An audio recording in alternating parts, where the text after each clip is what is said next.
Salut Pierre. Salut Valentin. Je suis content de te recevoir, ça fait hyper plaisir. Grand plaisir. Tu es la première conférence Cool Data Talk qu'on a faite l'année dernière. Ouais. Ça a bien marché visiblement. Ouais, j'ai toujours des petits feedbacks, des trucs, des gens qui me disent « Ah, je t'ai vu, improbable ». À ce moment-là, tu parlais vraiment des aspects généralistes de ta boîte, sur toutes les grandes leçons que tu avais tirées, notamment sur la vente et tout. Il y a plein de très bonnes leçons dans cette conférence. Aujourd'hui, on va parler un peu d'autres trucs, on va parler d'acquisition. Okay. Sur Flat, donc ta boîte, où vous faites un système de création de partitions musicales en ligne sur web. Ouais, exactement. Vous avez fait une acquisition énervée, surtout avec du SEO. Ouais, avec, quasiment exclusivement. Quasiment que ça, ouais, ok. Ouais. J'ai envie que tu m'apprennes tout ce que tu sais aujourd'hui sur le SEO. Ok. On a 1h30, voilà, démerde-toi. Je vais faire de mon mieux, non, carrément. Non mais raconte-moi, pour toi, c'est quoi l'état d'esprit qu'il faut avoir quand tu abordes le SEO et qu'est-ce que ça englobe? Déjà, la première chose à comprendre et la première chose à faire autour du SEO, c'est de le démystifier. Si tu veux, et il faut faire très attention à tout ce qu'on dit autour du SEO parce que c'est quelque chose qui a énormément changé de l'époque où moi j'étais plus jeune, je faisais du freelance et je vendais de l'optimisation. Avec aujourd'hui ce qui se fait, etc. Pourquoi le web a évolué, Google a encore grossi, etc. Il y a beaucoup plus d'informations disponibles. Donc déjà, il faut démystifier tout ça et essayer de comprendre un petit peu autour de quoi ça s'articule. C'est-à-dire qu'en fait, c'est loin, voire même très très loin d'être exclusivement de la technique. J'ai un énorme aspect technique. Voilà, on est tous ingé chez Flat et c'est pour ça qu'on marche bien au SEO parce qu'on a tout mis dans le SEO parce que c'était techniquement là où on était plus à l'aise. Mais il faut bien dissocier l'aspect technique de l'aspect pragmatique de quelle est la logique du SEO, donc comprendre le terme SEO et évidemment qu'est-ce que Google va chercher derrière ça aussi. Il faut aussi à un moment se mettre à la place de Google. C'est marrant parce que du coup j'ai interviewé Blondie hier en fait, sur le sujet où il me disait tu verras Pierre il est beaucoup plus technique que moi, il va te parler un peu plus de tech et tout ça alors que Blondie a ce côté hyper pragmatique. Ouais. Je comprends pas du tout la différence entre les deux donc. Disons qu'en fait si tu veux il y a deux choses, c'est-à-dire que moi la tech effectivement on peut débattre très longtemps dessus mais à la fin en fait on ne sera pas factuellement plus avancé qu'au début. Parce que j'ai pas prétention, et évidemment je ne le sais pas, de comment est foutu l'algo de Google. Et d'ailleurs, si tu prends un pas de recul sur le SEO, c'est pas seulement Google, ça peut être aussi de l'optimisation sur Yahoo, sur AOL, sur n'importe. En fait, à partir d'un moment où tu trouves un site web où il y a une barre de recherche, ça veut dire qu'il y a du contenu à filtrer et donc il y a un tweak à faire. Et c'est là où tu vas essayer de te mettre à la place de comprendre comment l'algorithme derrière fonctionne. Et comment tu peux faire en sorte que ton contenu à toi soit plus facilement trouvable. Et évidemment, si tu prends du recul sur Internet, ce que c'est aujourd'hui, c'est encore une fois, c'est plus l'Internet des années 2000, des milliards de sites web disponibles, et il faut que tu arrives à te faire ta place dedans, que tu gagnes en légitimité, etc., etc. Donc déjà, pour rester vraiment sur l'optimisation, ne serait-ce que pour une barre de recherche, je te file des exemples très simples. Typiquement, quand on fait des salons, il y a une barre de recherche, il y a les participants, les exhibitors.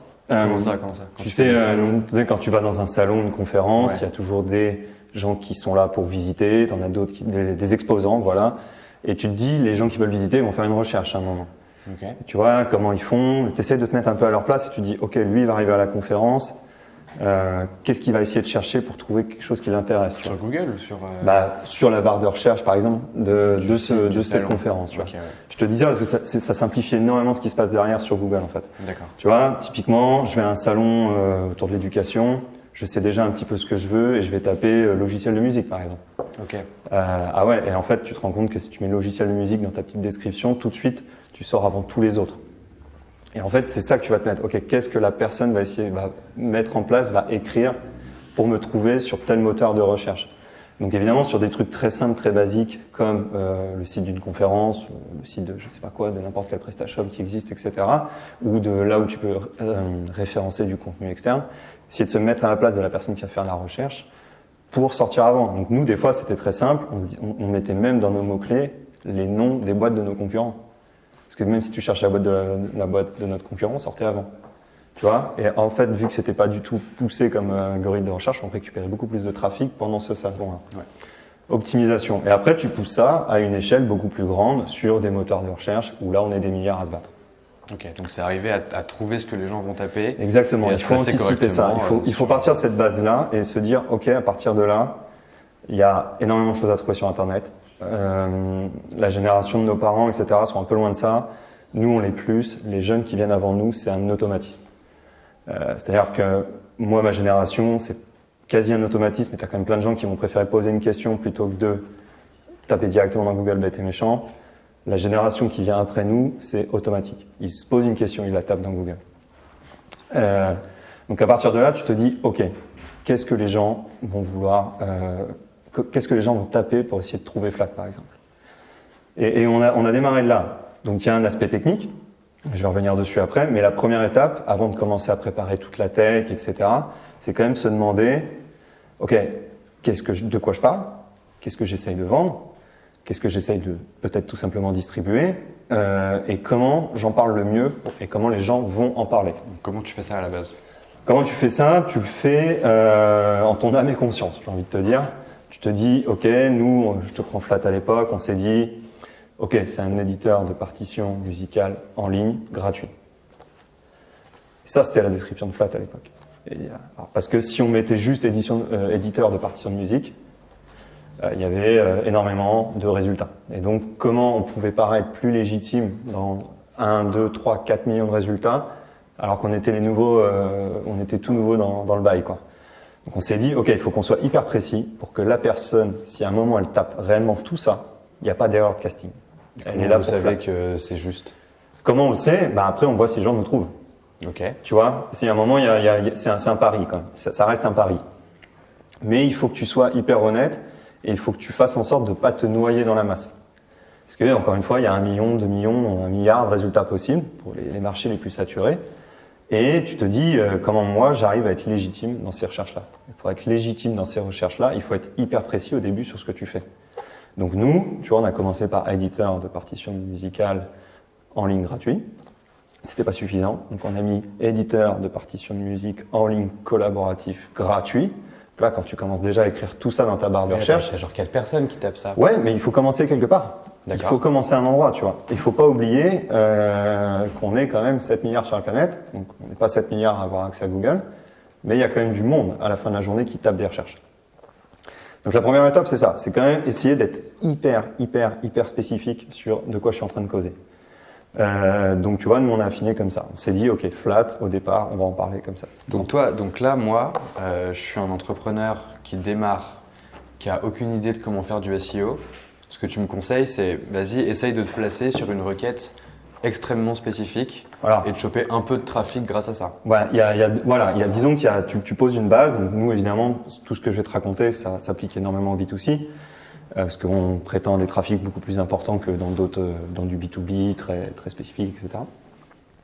Mais en tout cas, pour de l'e-commerce et ou du B2C un peu consumer comme nous, ouais, carrément. Tu vas essayer d'être hyper spécifique sur le fameux early user, le early adopter, comment tu vas aller le charmer, quoi. Ok, donc comment tu abordes cette question-là? Donc, tu te mets face à ce que tu fais et tu te dis, ok, il faut que je sois hyper précis. Et évidemment, je vais rentrer dans l'aspect tech très rapidement, mais il faut qu'évidemment ça respecte un petit peu, tu vois, les contraintes technologiques, de la aide et des méta, tu sais, qui ont des limitations de longueur. Tu peux essayer de me donner une première expérimentation que je mettrais en place avec une deadline et un objectif? Ouais, bien sûr. Si tu veux,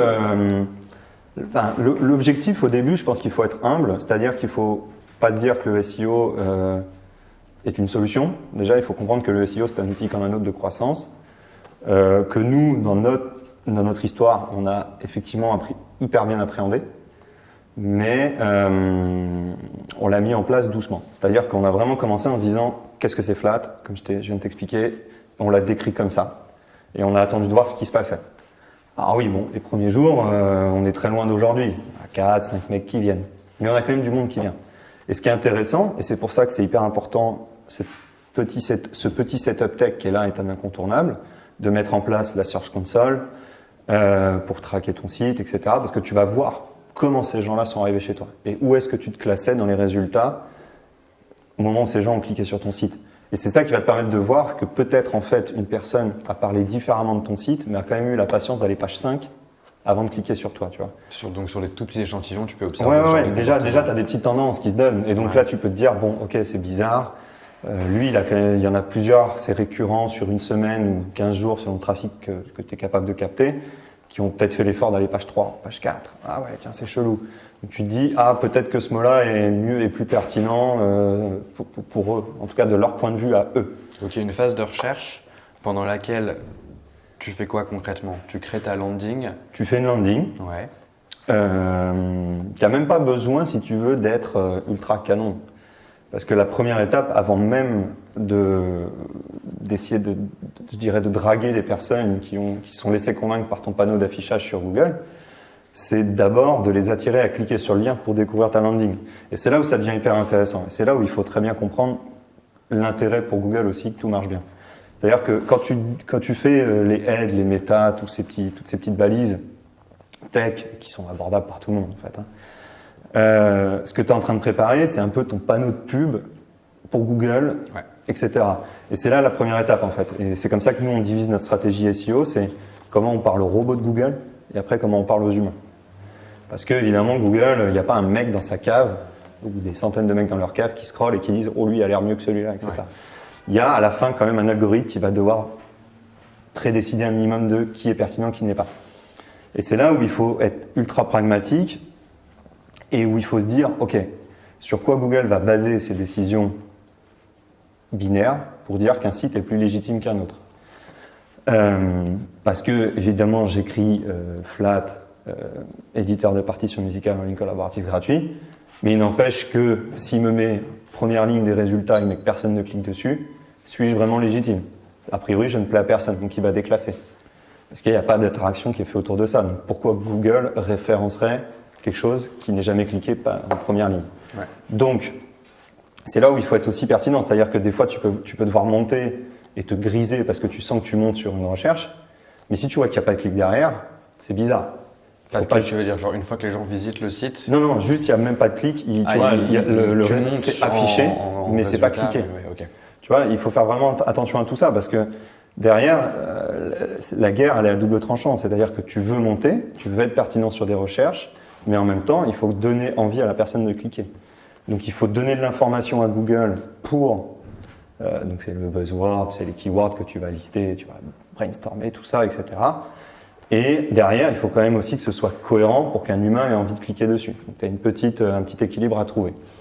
Ensuite, le contenu, on va dire, verbal, c'est une chose, mais il y a tout cet aspect de est-ce que le site va être rapide? Est-ce que le site semble quali? Est-ce que le site a du trafic? Parce que, évidemment, Google aura tendance à vouloir privilégier un site. Sur 5 personnes au début, c'est pas important. Ouais, non, mais bien sûr, mais il faut prendre tout dans son ensemble dès le début. Bien comprendre la logique, tu vois. Parce que tout va s'équilibrer au fur et à mesure. Typiquement, je vois beaucoup de gens qui disent j'ai eu un pic de trafic, génial. Mais s'il y a eu un pic de trafic et que derrière, il n'y a personne qui revient dessus, j'en suis pas factuellement convaincu, mais je suis sûr que ça te dessert au final. Ouais. Parce que, qu'est-ce qui s'est passé? Il y a eu de l'accès direct, ok, il y a eu du trafic, ok, il n'y a plus rien. Bizarre. Alors que si tu arrives à garder un trafic et que tu as toujours du clic dans Google qui vient vers toi, je trouve, et je suis relativement convaincu, que ça te fait gagner en notoriété et qu'évidemment, plus tu as des gens qui cliquent sur des résultats bas, plus Google aura envie de dire, attends, en fait, les mecs sont allés cliquer sur le lien position 8, il va remonter naturellement. Ouais. Donc, encore une fois, après, il y a des indicateurs tech, c'est-à-dire qu'il y a ces petites méta que je te parle, et après... Donc, toute la balise title de ton site, voilà, les H1, les H1, etc. Tout ça va rentrer en compte. Il faut bien comprendre qu'au tout départ, le plus important, ça reste le head et les méta du title directement. Parce que très peu de trafic, il n'y a pas besoin d'aller chercher du contenu plus bas, ou en tout cas Google le référence pour plus tard, mais c'est pas ce qui va te permettre de te défendre et de faire une petite place déjà. Donc au tout début, tu peux juste faire une landing page tout éclatée avec juste le bon title sur la toute petite truc. C'est comme ça que tu expérimentes en fait. Moi je suis assez convaincu. Ouais. Tu vois, encore une fois, je suis pas en train de t'écrire une bible parce que personne ne mais c'est incroyable parce que sur Blondie c'était complètement différent. Mais tu vois, il approche ça différemment. Et je trouve ça trop bien en fait. Je vais rejoindre Blondie sur ça, mais dans une seconde étape, tu vois. C'est vraiment une guerre de tranchées et pour le coup, ça c'est un jeu de position qu'on allait chercher après. Mais au début, je suis assez convaincu. De toute façon, franchement, quand on voit la qualité de la première landing qu'on a faite, qui était donc très pourrie, et on a quand même fait beaucoup de trafic grâce à celle-ci. Et clairement, on n'était pas du tout clair dans tous les H1, les machins, tout ce qu'il y avait dans le contenu humain. Mais par contre, on était très clair sur la méta. Et encore une fois, c'est cette description très précise, très spécifique, avec des keywords en essayant de garder un minimum de cohérence. Combien vous avez généré de trafic? Avec une première landing pourrie, on est quand même allé chercher nos 100 000 premiers users. 100 000 en 3 mois, tu vois.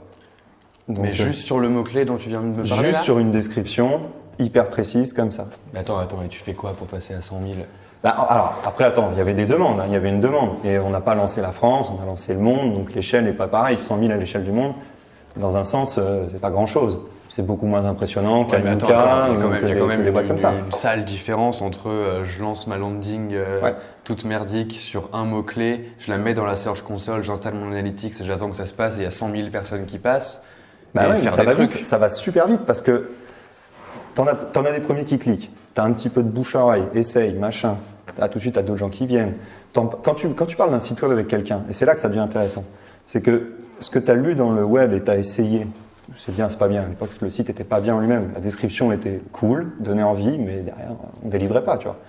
Mais tu en parles à quelqu'un. Quelqu'un va faire une recherche. Ah ouais, il m'a parlé d'un site éditeur en ligne gratuit, là, machin, tu tapes, etc. Il y a des recherches qui se font, qui génèrent de l'intérêt, du clic, etc. Les gens vont sur la landing. Ça peut aller très très vite. Si tu es catchy, et nous, dans notre cas, sans le vouloir, en tout cas sans l'avoir anticipé, on répondait à un vrai problème. Il y avait un vrai product. Il y avait un vrai besoin. En fait. Il y avait un vrai besoin. On reconnaît parfaitement qu'on est arrivé pile poil au bon moment. Tout le monde basculait sur ce qui était le Chromebook aux US. Il fallait trouver des nouvelles solutions pour faire de la musique dans le web. Voilà, on était deux, donc ça va vite, tu vois. Ok, ouais. Donc il y a quand même une question de timing, de chance. Il y a une partie de chance et de timing. Mais encore une fois, ce trafic, on aurait pu complètement passer à côté, parce que notre concurrent direct, lui, il était là depuis 7 ans, tu vois. Et pourtant, on a réussi à en prendre du trafic quand même. Attends, je suis désolé, mais ça m'intrigue trop, quoi. Genre de 0 à 100 000, vous avez rien fait? Ce que je viens de t'expliquer, parler très spécifiquement une première fois de qu'est-ce que tu es en train que tu vas mettre dans ton head et dans tes méta, de voilà, qu'est-ce que c'est flat, voilà ce qu'on vous propose, voilà le billboard sur une autoroute américaine. Tu vois, tu as 3-4 phrases et après tu vois ce qui se passe si tu as envie de t'arrêter, de noter, etc. C'est vraiment, faut voir ça comme ça. Et après, tu itères. Encore une fois, tu regardes ta Search Console. Nous, toutes les semaines, on regardait, ok, ces mots-là, ils ressortent plus souvent. Sur ces mots-là, on ressort un peu plus souvent. Ok, on change. Et tu vois, des fois, c'était des toutes petites subtilités. C'était plutôt que Music Notation Software, c'était Music Writer.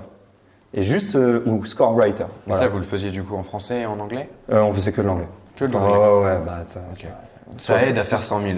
Bah oui, évidemment, c'est ce que je te dis. Quand je te dis on lance le monde, c'est pas on lance le monde en français, on est anglais. D'accord, et tout est en anglais, évidemment. Et là, tu vois en fait que, par exemple, ScoreWriter drivait beaucoup plus il y avait beaucoup plus de gens qui cherchaient autour de ça aux US. Donc, on a changé un petit peu la description. Est-ce que ça marche mieux? Tu vois, tu fais toujours un peu plus de trafic, il y a plus de gens qui cherchent ça, tu remontes, tu passes ligne 5 à ligne 4. C'est un rythme, quoi, c'est à la semaine? Là, on faisait ça à la semaine, à ce moment-là. À la semaine, tu te dis, ok, on va changer. Tu n'as toujours qu'une seule landing? Toujours qu'une seule landing. Sur laquelle tu itères et tu regardes ta Search Console. Exactement.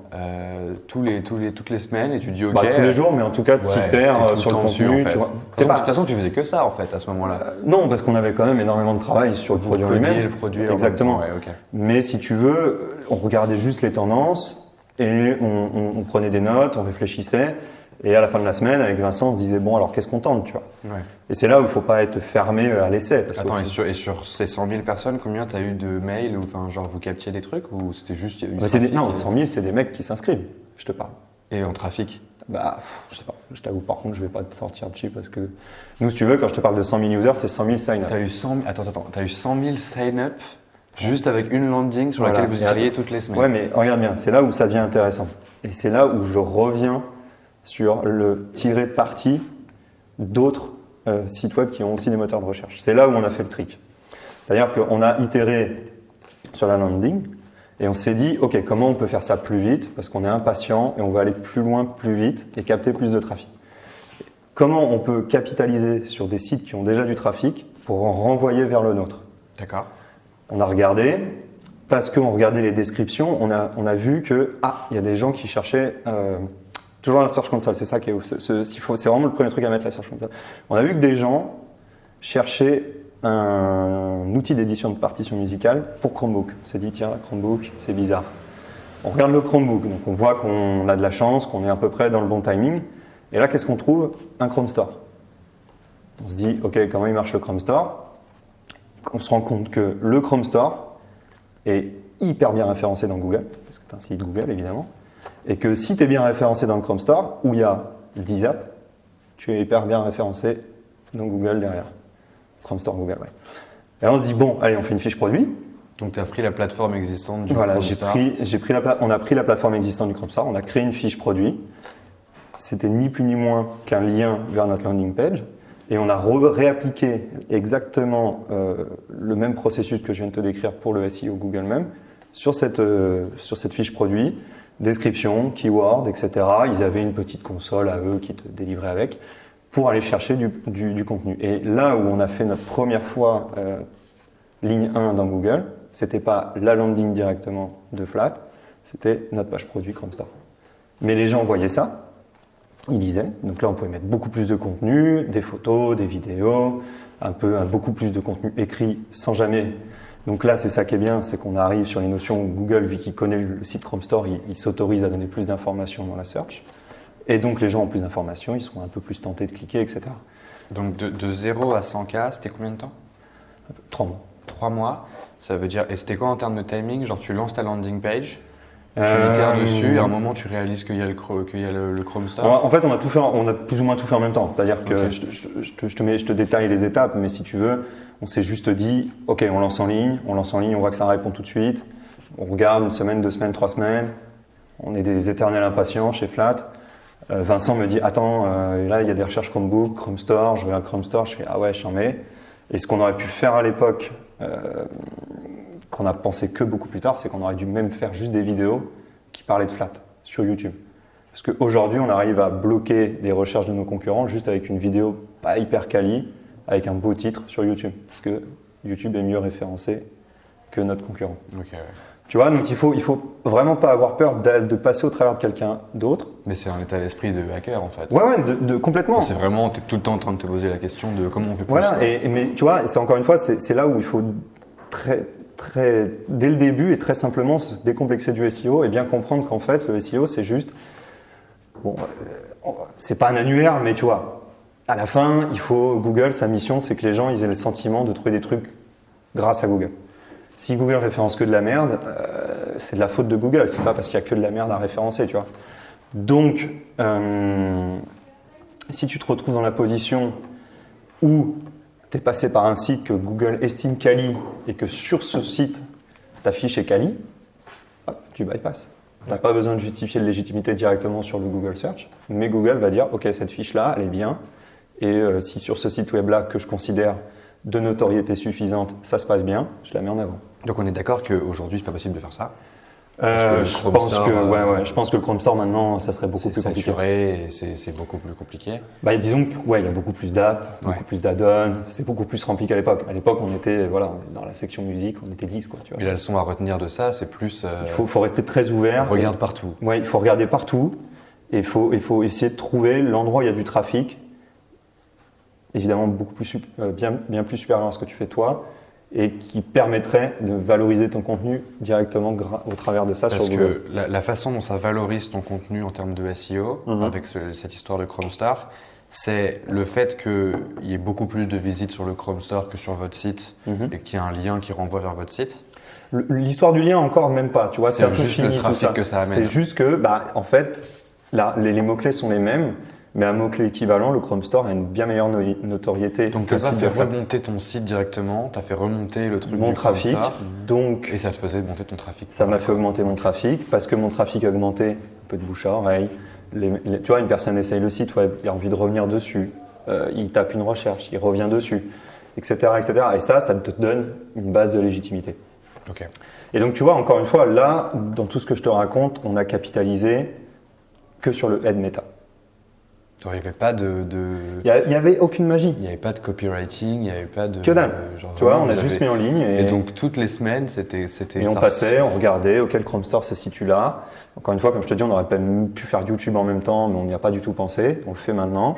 Mais tu vois, on a capitalisé sur le Chrome Store. Après, on a essayé plein de trucs. On a essayé le Microsoft Store, qui est un désert nucléaire. Tu vois, il n'y a rien dessus et bon, ça marche pas aussi bien. Mais tu vois, on essaye plein de trucs. On regarde, OK, ce site web-là, il a de la notoriété. Est-ce qu'on peut faire un truc chambé avec? Et surtout, l'idée, c'était de builder un trafic minimum et une notoriété pour le site web pour, évidemment, aller truster les premières places. Cette notoriété, elle vient uniquement du trafic? Je pense, ouais. En tout cas, ça joue beaucoup. Encore une fois, moi, je pense que, tu vois, si tu réfléchis à qu'est-ce qui fait la légitimité de pourquoi tout le monde utilise Google comme moteur de recherche, parce qu'il arrivera toujours à justifier quelque chose que tu as le sentiment que tu avais envie de trouver, tu vois. D'ailleurs, quand je tape une recherche dans Google, Google se démarque toujours pour trouver un lien qui plaît à la majorité de personnes, tu vois. Ouais. Et moi, je pense que, en fait, ça devient très facilement, c'est très facile après de se dire, bah, en fait, un site qui ressort position 7, 8, 6, si les gens descendent pour cliquer dessus et ont l'air intéressés, bah pourquoi je le mettrais pas avec un algo, tu vois? Enfin, ça me paraît hyper simple. Et pourtant, c'est ce qui fait que quand quelque chose, les gens vont chercher un peu plus bas, un truc de qualité, et que tout le monde clique dessus, et que t'as pas un rebond tout de suite sur un preview, parce qu'il faut pas oublier que derrière, quel est le navigateur le plus utilisé? Le Google Chrome. Ouais. Tu vois, les stats, tu les as sur le preview, ça. Il y a rien qui les empêche de traquer ça aussi. Tu vois, tu as ouvert un site, tu t'en vas direct, bon bah, tu vois. Ouais, de toute façon, ils le traquent, quoi qu'il voilà. arrive. Ouais. Donc si tu veux, tout ça en fait, tu vois, c'est assez. Nous, c'est comme ça qu'on réfléchit, qu'on a réfléchi et qu'on réfléchit toujours aujourd'hui. C'est on se dit, bah en fait, si on se met à la place de Google, il y a un moment, il faut délivrer du contenu de qualité pour rester légitime que notre search c'est le meilleur du monde et que les gens n'iraient pas sur le search concurrent, DuckDuckGo, tous ces trucs-là, tu vois. Bah à la fin, en fait, tu y vas par conviction. Mais c'est quoi du contenu de qualité? Et ben voilà, comment tu définis le contenu de qualité? Et c'est ça qui est marrant. Et je te parle pas de stratégie de contenu. Je te parle juste de qu'est-ce qui donne envie à un humain de cliquer dessus et qu'est-ce qui ferait que ce contenu est plus pertinent pour l'humain qui a fait la recherche. Ça, c'est ce que Google cherche. Voilà. Pas que, parce qu'après, il y a le robot de Google, ouais. Et c'est ça qui est Mais ouf. pas que, parce qu'après, il y a quand même le comportement de la personne au sein du site. Voilà, mais attends, tu vois, ce que je suis vraiment en train de te dire, c'est qu'à cette étape-là des 100 000 sur lequel on se focus pour l'instant, on n'était toujours pas obstiné par ça. Okay, ouais. On était vraiment juste obstiné à dire on sort et on donne envie aux gens de cliquer sur cette petite ligne bleue qui sort dans Google. Et après, une fois que le trafic est devenu un peu plus important, on s'est dit ok, maintenant, nous, il faut qu'on convertisse plus, parce qu'évidemment, sur les 100 000, on en avait perdu plein, et il faut qu'on arrive à élargir le scope. Attends, vous en avez perdu plein, c'est-à-dire? C'était des sign-up ou c'était du trafic? Non, les 100 000, c'est les sign-up. Ouais. Tu vois, quand tu voyais le funnel de conversion, plein de gens avaient ouvert, previews quand même. Ouais, ok. Tu vois, et donc là, c'est. Enfin, avant qu'on passe à l'étape suivante, à la base, quand vous attaquez ce truc-là, vous vous dites il y a un succès, un échec, ou vous y allez juste en mode. Comment ça? Genre, enfin, tu vois, la question qu'on se pose beaucoup quand on attaque du SEO, c'est combien de temps ça va me prendre avant de confirmer que le SEO est pertinent pour moi, tu vois. Alors, on n'a pas spécialement défini de conditions d'échec parce qu'on était intimement convaincus qu'en fait, c'était la manière la plus naturelle de lancer le site. De toute façon, on n'était pas des cadors en marketing, enfin en tout cas pas de marketing dans le sens SEO du terme. Donc si tu veux, en fait, on n'avait pas 10 000 solutions pour lancer flat, quoi. C'était soit on ne se vote pas en SEO et les gens veulent trouver flat, soit en fait juste les gens ne veulent pas trouver flat et on aura beau faire plein de SEO, ça ne marchera pas et on passe à la suite, tu vois. On s'est retrouvé dans une situation où les gens voulaient trouver flat et on leur a donné la possibilité de le trouver parce qu'on a été hyper précis sur ce qu'ils étaient capables de trouver en cherchant quelque chose similaire à flat, tu vois. C'est une approche très intéressante. Ça marche pas, par exemple, si tu es sur un marché hautement concurrentiel, quoi. Bah oui et non. Alors, je pense que tu vas devoir te battre avec plus d'armes, les histoires de pub, tout ça peut-être. Tu vas devoir te différencier. C'est quelque chose qu'on a mis en place plus tard pour se différencier, pour faire toujours plus au travers de ce qu'on pourrait voir comme une stratégie un peu plus de contenu. Mais à la fin, quand même, de toute façon, il y aura toujours un site qui semble plus pertinent pour les gens. Et c'est là où, en fait, comment derrière, et c'est là où on a commencé à affiner, c'est comment tu peux rassurer et convaincre Google que tu es plus pertinent. Et il y avait des trucs hyper factuels, si tu veux. Et ça, même si je peux pas te dire, ok, j'ai vu l'algo de Google et d'ailleurs je l'ai pas vu, évidemment, mais Typiquement, quand Google t'annonce qu'ils vont privilégier le mobile, leur conf annuel, bah, ça veut dire ce que ça veut dire. Un site web qui n'est pas responsive va être naturellement déclassé. Ça commence là, tu vois. Nous, nos concurrents, le jour où ils font le switch, ils sont pas. Et tu as un test factuel délivré par Google pour savoir si tu es considéré mobile friendly ou pas. Ils sont pas responsive, on l'est. Sur plein de liens, on les dépasse, on les défonce. Tu vois, des fois, il ne faut pas chercher beaucoup plus loin. Il faut juste suivre les patch notes. Il faut suivre ce qu'ils racontent, il faut suivre leurs expériments. Là, en ce moment, ils parlent énormément, alors c'est beaucoup plus tech, mais de tout ce qu'on appelle le premier contenu interactif de la page. C'est-à-dire qu'aujourd'hui, en fait, que je te dise pas de bêtises, c'est découpé en 5 étapes. Mon œil perçoit quelque chose, mon œil voit quelque chose de compréhensible, mon œil voit de l'animation, mon œil, je peux interagir avec le truc et la page est complètement loadée, tu vois. Et ça, aujourd'hui, ils font de la télémétrie sur ces 5 étapes-là. Sur un pool de sites qui ont un trafic suffisant, tu peux l'avoir accès, ils le font pour toi. Nous, on est dans ce cas-là. Et en fait, aujourd'hui, on mesure énormément, comparé à nos concurrents, à quel point notre contenu va arriver, s'afficher plus vite que les autres. Et c'est là où ça devient hyper intéressant, c'est que nous, on est hyper bon là-dessus. Donc là, on est dans la tech pure. Mais encore une fois, c'est pas, tu vois, j'invente rien. Un bon dev web se pose un peu avec un dev un peu plus back sur du contenu statique. Et on met un truc en place et ça marche bien. Tu vois. Nous, on a fait énormément de contenu statique pour répondre à ça. Ça se load très vite. On ne peut pas interagir avec, mais par contre, tu as un truc perceptible très rapidement. Okay. Et juste ça a eu encore un impact sur notre SEO. Donc, une des règles que tu donnerais, c'est rester toujours au fait de ce qui se passe sur Google. Ouais. Et c'est là qu'il y a les opportunités. En fait. Et ils ont un blog, ils parlent de tout ce qu'ils mettent en place. Et quand ils te disent make the web a better place ou a faster place, tu vois, ça veut dire ce que ça veut dire. Les mecs mettent en place des nouvelles techs. Et ils vont évidemment valoriser les sites web qui utilisent ces techs-là. Parce que ce seront des sites web plus canons pour les gens qui vont les ouvrir. Ouais. Google, ça veut dire que derrière, ils ont référencé un site quali. Et quand tu reprends encore un pas de recul sur quel est le business de Google à la fin, c'est que tu trouves ce que tu as envie de trouver. Tout fait sens, tu vois. Ouais. Je ne vais pas lever la main et te dire que c'est vrai à 100%, mais moi, je suis convaincu de ça. Et c'est vraiment le mindset qu'on applique au quotidien quand on travaille. D'expérience, c'est ça que vous faites, quoi. Voilà, et c'est ce qu'on a toujours fait et c'est ce qu'on continue de faire. Et donc, si tu veux, on a juste beaucoup joué sur la tech pour rassurer le robot de Google. Que tu vois, dans le mobile, on était responsive. Que sur le temps de chargement, on était plus rapide que tout le monde. Qu'est-ce qu'on a fait d'autre? Qu'on faisait de l'HTTPS, parce que tu te souviens de l'époque où ils ont dit l'HTTP, c'est fini, les gars, tu vois. Et ils l'ont annoncé. Et la première chose qu'on a fait, notre concurrent n'était pas en HTTPS, on le fait. On avait 6 mois, on commençait à ressortir avant eux, alors qu'on était très très loin de leurs plus de 2 millions de users qu'eux ils avaient, tu vois. Ouais. Et pourtant, on sortait mieux. Il n'y avait pas de C'était toujours entre 0 et 100K? Un peu plus loin derrière, tu vois, mais globalement, on se battait toujours pour se différencier sur l'aspect tech pour assurer, tu vois. Okay. Et après, évidemment, tu vois, une fois qu'on avait toute cette tech-là, on voyait qu'on sortait hyper bien. On a commencé à se dire, OK, étape d'après, qu'est-ce qu'on fait? Il faut qu'on convertisse mieux, parce que comme on disait avant, on a nos 100 000 users. Qui ont sign up, qui n'ont peut-être pas utilisé très longtemps, mais qui ont sign up, qui se sont laissés convaincre par la promesse. Mais il y en a plein qui ont rebondi sur la landing. Comment on fait pour en convaincre? Ils ont rebondi, ils sont arrivés, ils sont partis direct. Ils ont vu la landing et puis ils se sont dit Walou, ça ne me correspond pas. Okay. Ou ils ont peut-être sign up. Quoi, la landing, elle ressemblait à quoi à ce moment-là? C'était un champ email et... Screenshot, catchphrase, la même que les méta, et un logo très moche. Et sign up, 2-3 features qu'on pensait ouf. Qui faisait vraiment la diff, tu vois, l'histoire du collaboratif, okay. Etc. Terminé. Et sign up, c'était quoi? C'était nom, prénom? Non, c'était signing with Google, tu vois. Okay. Ou signing with Facebook, et en petit caché signing with email, tu vois. Donc là, on a commencé à retravailler la landing, faire un truc beaucoup plus catchy. Et tu vois, ce qui est marrant, c'est que on grossit, on convertit un peu mieux, l'ADB dans le temps. Donc là, ça va paraître court, mais dans le temps, là, je te parle d'un truc lissé sur 12-18 mois, ce que je vais aborder là. Donc, on arrive sur une landing plus concrète, c'est-à-dire, il y a du vrai contenu, on explique la valeur ajoutée de Flat, on est déjà dans un discours un peu plus commercial, marketing, entre guillemets. Ouais. Et là, on se rend compte que sur des recherches un peu plus spécifiques, on est déclassé par rapport à nos concurrents. On se dit, tiens, c'est bizarre, pourquoi on sortirait derrière eux sur la notion de faire des exercices en ligne sur les Chromebooks, tu vois, par exemple. Et là, on se dit, on ne peut pas tout mettre dans les head méta, c'est bizarre.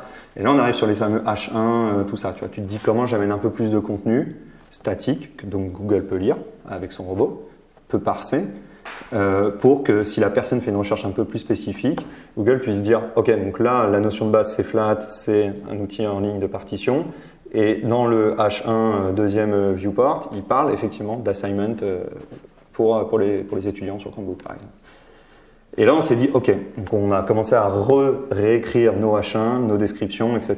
Toujours sur la landing unique. Toujours sur la landing, mais là comme je te dis, on l'avait travaillé un peu plus. Ouais. On mettait du contenu statique qui expliquait bien le pourquoi du comment, etc. Et là, on a commencé à voir qu'en fait, on arrivait du coup à mieux se positionner sur certains types de recherches. Et vous aviez toujours qu'un mot-clé à la fois que vous espériez que les gens tapent ou... Non, si tu veux, on avait étendu. C'est-à-dire qu'après, on allait dans le H1, on en mettait un petit peu plus, mais on avait pondéré qu'est-ce qui devait être absolument dans le head, qui était vraiment le top du top, qui devait être dit pour convertir les gens. Donc ça, encore une fois, tu vois, il n'y a pas de magie noire. Tu regardes les stats, tu croises, tu réfléchis. Et puis à un moment, tu prends une décision, quoi. Tu vois que tu chutes sur un lien, sur un type de recherche par rapport à ton concurrent. Tu peut-être réadaptes ton head ou tu réadaptes ta méta. Ou tu te dis, bon, bah, on va essayer de rajouter un viewport avec un peu plus d'informations, voir ce que ça change, etc. C'est vraiment l'itération. C'est du régulier, c'est du récurrent. Et ça, tu fais pendant 12-18 mois? Tout le temps, même aujourd'hui. Hein. Aujourd'hui, toutes les semaines, il y a un petit bilan d'une heure. On prend les stats, on regarde et on va aller changer 2-3 mots. Parce qu'on voit qu'on est en train de se déclasser sur tout un bout de discours, on pourrait dire. Donc on se dit, ok, bon bah là on va changer ce mot-là, parce que ça va nous permettre de remonter, parce que plutôt qu'il soit dans le H2 ou dans le body, on l'a mis, pas dans le body, juste en texte, on va le remettre dans le H1, donc tu vois, ça indique que c'est quand même quelque chose d'important. Ouais. Et dans ce jeu-là, on s'est rendu compte que Google gérait les synonymes. Ça a été une énorme découverte parce que comme moi j'étais en train de rédiger, j'avais tous mes buzzwords à caler, je me disais à un moment ça commence vraiment à être le bingo la description, c'est plus du tout commercial, tu vois, le mec il a tout mis et en fait tu passes dessus, tu te dis le mec il a craqué, tu vois. Je vois très bien. Ouais. Et sur certaines recherches, je comprenais pas comment on pouvait être derrière. Alors que moi j'avais le buzzword mais pas nos concurrents. Le mec il a craqué, oui, ça fait des trucs genre l'éditeur de musique en ligne collaborative avec gratuit. Et que tu vois, et il n'y a plus de continuité, c'est pas fluide, humainement parlant, c'est désagréable. C'est lisible par un robot de Google, mais pas par une personne. Ouais. Et là en fait on s'est rendu compte que les synonymes étaient gérés, ce qui change tout. Donc tu peux faire des phrases beaucoup plus canon tout en restant pertinent dans les recherches. Bref. Ça, on l'a compris dans le temps, mais encore une fois, on a juste rajouté du contenu dans les H1, etc. Et nous, on prenait la décision de, ok, dans la head méta, voilà ce qu'on veut mettre, hyper important, incontournable, et c'est vraiment le top hit. Et ensuite, des descriptions un peu plus spécifiques sur quelqu'un qui a envie de... Et tout ce jeu-là, tu le fais en parallèle de quoi? Tu veux, évidemment, parce que depuis le début, je te parle d'une recherche hyper spécifique, éditeur gratuit, machin, et tu veux élargir ton scope. Tu veux passer de l'éditeur gratuit collaboratif en ligne à l'éditeur de partition. Et comment tu passes de ça à ça? Donc il faut gagner du trafic. Il faut construire cette notoriété au travers du trafic. Avec cette notoriété qui grossit, tu peux tenter d'adresser plus de personnes, donc te confronter à un pool de réponses plus important. Et là, pour le coup, c'est est-ce que tu l'as fait trop tôt ou pas, tu vois. Il y a pas de, je peux pas te dire le moment où tu le sens, c'est le moment d'y aller. Je serais incapable de te décrire à quel moment tu le sens et tu y vas. Mais nous, tu vois, petit à petit, on a enlevé des petits mots. On s'est dit bon, bah là, ça sera juste un éditeur de partition. Toujours sur la landing unique. Toujours dans les heads. Ça m'intrigue énormément. Okay. Et on a commencé à rendre moins spécifique la description pour répondre à soit des recherches ultra spécifiques, soit des recherches vagues. Donc aujourd'hui, tu vois, une personne qui cherche un éditeur de partition, il tombe sur Flat quand même. Ouais. Parce qu'on a monté en notoriété. Et que du coup, tu pouvais te permettre d'être moins spécifique. On s'est permis d'élargir un peu le champ de recherche, en tout cas d'élargir le scope de personnes à qui on pourrait potentiellement répondre en termes d'intérêt, en étant plus généraliste dans la description du produit. Et ça, il faut faire très attention. Ça se travaille dans le temps, il ne faut pas brûler toutes les étapes d'un coup. L'erreur numéro 1 des gens en SEO, c'est ils mettent une description genre the best tool pour laver sa douche ou the best post-it ever, tu vois. Et ils s'attendent à ce que le mec aille dans Google et se dise tu tapes pas the best post-it ever, tu vois. À un moment, il y a peu de chance, ouais. Il y a peu de chance. Et pourtant, tu vas avoir plein de gens qui vont tenter le coup. Tu vois, ils se disent qu'est-ce qu'on fait? On fait le best post-it ever. Bah non les gars, moi je vais pas dans Google taper The Best Post-it Ever. Oui, il y a une question un peu d'empathie et de sortir de sa propre bulle. Et en fait les gens sont dépassés, ils disent je comprends pas, j'ai fait un discours commercial de ouf, je vends quand même le meilleur post-it du monde. Bah non, tu vas pas dans Google. Parce que si tu tapes The Best Post-it Ever, ou c'est soit, et je trouve ça bizarre tu vois, de dire, où tu vas chercher un comparatif, tu vois, mais tu vas pas taper le best jean du monde, tu vois, ou je sais pas quoi d'autre. Tu vas à un moment chercher quelque chose, en tout cas quand tu fais une recherche, c'est que tu sais pas ce que tu veux trouver. Donc si tu veux, ça reboucle aussi d'ailleurs sur l'importance ou pas du nom. Tu vois, flat, appartement, on peut faire plein de vannes autour. N'empêche que flat, aujourd'hui, tu tapes flat, tu trouves pas un appart, tu trouves nous, quoi. Ok. Tu vois, parce qu'on a pris en notoriété et parce qu'aujourd'hui, les gens qui tapent flat en premier, alors ça dépend des pays évidemment, mais aujourd'hui, tu tapes juste flat, et c'est nous on est quand même sur la première page, tu vois. Selon les pays, première ligne ou pas, mais aujourd'hui, tu nous trouves. Donc tu as cet effet boule de neige en fait, voilà, de ça grossit. Il faut le cultiver. Cette notoriété, il faut jamais s'arrêter. Il faut jamais s'arrêter, toujours la nourrir loin. et toujours essayer de continuer parce que et après tu rentres dans un jeu qui est et on a encore plein de trucs à faire. Tu vois, moi je suis hyper excité. Il y a des étapes qu'on n'a toujours pas achevées. Je t'expliquerai après.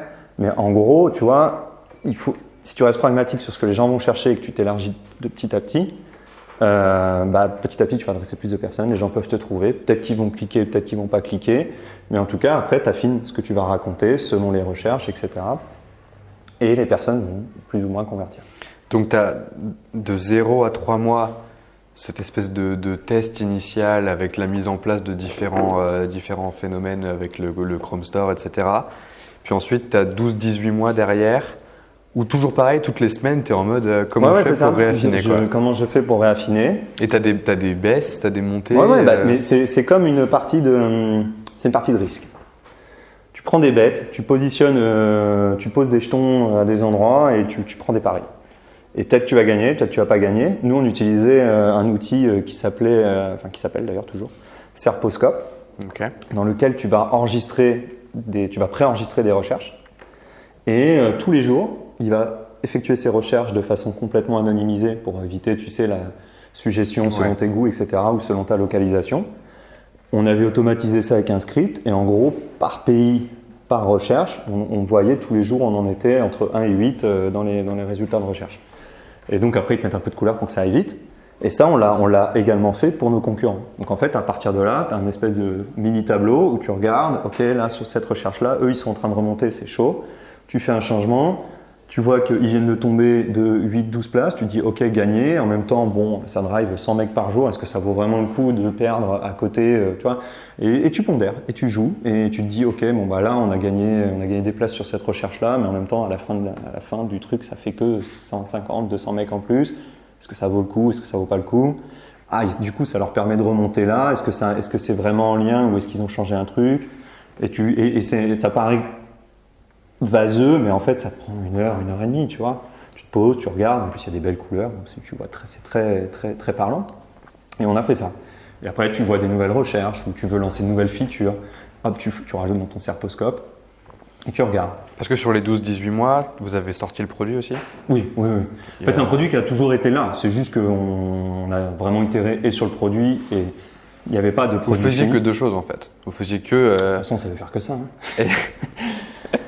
Vous faisiez que SEO et voilà. Product Dev, quoi. Exactement. Et après, on a créé une relation avec la communauté. Tu auras plein d'autres personnes qui te parleront beaucoup mieux de comment créer une relation de dingo, de proximité avec les communautés.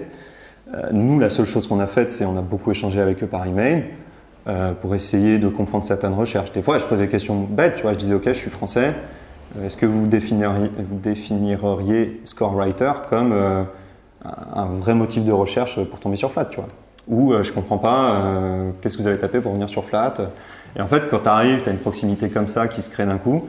Encore une fois, il faut se souvenir, on est un peu vieux nous, donc tu vois, ça fait 4 ans de ça. Les bots n'étaient pas autant présents qu'aujourd'hui, donc les gens étaient beaucoup moins. Ils n'avaient pas l'impression que c'était un robot qui leur parlait. Donc ils étaient tout de suite contents que ça pop-up, un petit mail, bonjour, je me posais une petite question, c'est Pierrot, salut quoi. Et évidemment, comble de tout, je faisais souvent une petite typo, je faisais une faute d'orthographe ou de grammaire, donc ils se disaient si c'est un robot, franchement, le mec c'est un tocard quoi. Donc si tu veux, ça nous a permis aussi d'alimenter un petit peu nos réflexions, etc. Ok, donc là, donc c'est tout le temps de la recherche, quoi. Ouais, de l'itération. C'est tout le temps de la recherche et d'essayer de placer des paris, comme tu dis, quoi. Et ça grossit, ok. C'est fou. Et parce que tu vois, on prend. Mais encore une fois, on reste très consistant dans le temps, on ne brûle pas les étapes. Parce que voilà, là, ce que je te raconte, ça prend 12-18 mois. Et c'est pour ça que j'insiste énormément sur le fait que c'est un outil, pas une solution de croissance, tu vois. Évidemment, aujourd'hui, je te présente ça et on a basé tout dessus, ça a super bien marché. Ça peut paraître la solution miracle, mais toutes les personnes qui sont venues m'en parler, que j'ai pu essayer de réfléchir avec eux sur leur stratégie de SEO, franchement, 3 cas sur 4, voire même 4 sur 5, ça commence par le head. Où je suis là en mode, gars, reprends ton head. Est-ce que ton produit, c'est vraiment ça, sa description? Bah oui, c'est chambé. Je dis, ouais, mais tu vois, j'avais bossé un petit peu avec Kabaya. Ouais. Bonnet en laine. Ah mec, ouais, bonnet en laine, quoi. Putain, il y en a 150 000 des bonnets en laine. Ça va beaucoup plus loin que ça, du SEO, tu vois. Pourtant, ça n'empêchait pas, lui, de cartonner sur plein d'autres axes, tu vois. Mais il faisait un peu une recherche sur le SEO. Et je lui dis, bah ouais, mais moi, je cherche un bonnet, je tape pas bonnet en laine. J'ai tout le web qui me tombe dessus pour bonnet en laine, tu vois. Qu'est-ce qui fait que Kabaya est chambé, tu vois?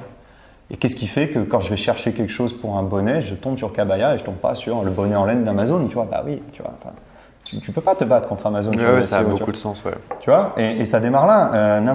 Plein de boîtes de TF, on pourrait s'amuser à faire l'exercice autour de ça, tu vois. Et en fait, on se rendrait compte que c'est toujours le même problème. Les gens arrivent, ils ont l'impression que je vais leur sortir un truc de ouf. Et je dis, ok, envoie le head, on regarde le head et je dis, bah les gars, tu vois. Vous avez déconné. Je dis, non, mais tu vois, évidemment, vous êtes noyé dans la masse, tu vois. Vous êtes noyé dans la masse, il n'y a aucune raison que Google vous mette devant votre concurrent. C'est pas parce que vous marquez The Best qu'il y a un robot qui va dire, bah ouais, c'est The Best, tu vois. Ouais, c'est qu'il vaut mieux bien se placer sur une recherche avec 10 000 personnes qu'être mal placé sur une recherche à 10 millions. Bah oui, parce qu'il y a un moment, les gens sont patients, mais passer la page 10, t'abandonnes, tu vois. Ouais. Donc ça, c'est hyper important. Ça, c'est hyper important de bien le comprendre. Moi, j'ai une question qui est liée à ce que tu disais sur la Search Console tout à l'heure. Parce que tu disais que tu pouvais suivre les mots-clés par lesquels les gens arrivaient sur ton site, etc. Qu'est-ce qu'on fait dans Analytics de tous les note sets là? Tu sais, tu peux voir dans Analytics les mots-clés. Ouais. Et il y en a plein qui sont plus traqués en fait aujourd'hui et c'est une galère de comprendre. Alors, je t'avoue que nous, la Search Console fait ça mieux? Ouais, franchement, nous, Analytics, on a plutôt regardé ça après il arrive sur la landing, comment il s'est baladé. Ouais. Mais comment il arrive sur la landing, on a vraiment utilisé la Search Console. La Search Console. Et après, juste on regarde Analytics pour avoir une notion de volume global, tu vois.